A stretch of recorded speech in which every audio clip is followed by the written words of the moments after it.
दिल्लीतला anaconda मुंबईत भूमिपूजन करून गेला असं उद्धव ठाकरे यांनी म्हटलंय। उद्धव ठाकरे यांनी अमित शहा यांच्यावरती जोरदार हल्लाबोल केलाय। दिल्लीच्या अॅनाकोंडाला मुंबई गिळायची असं म्हणत उद्धव ठाकरे यांनी अमित शहा यांच्यावर टीका केली आहे।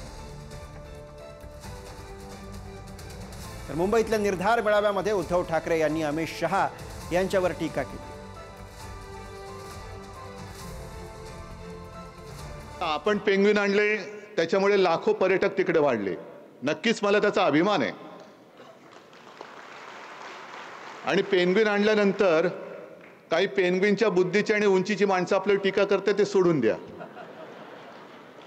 पण अॅनाकोंडा म्हणजे सगळं गिळणारा साप, आणि तो आज येऊन गेला इकडे भूमिपूजन करून गेला। त्यानं मुंबई गिळायची। बरं, गिळणार ती गिळणार, तुला कशी गिळून देतो बघतो। नाही, तुझं पोट फाडून बाहेर आलं तर नावाचं नाही।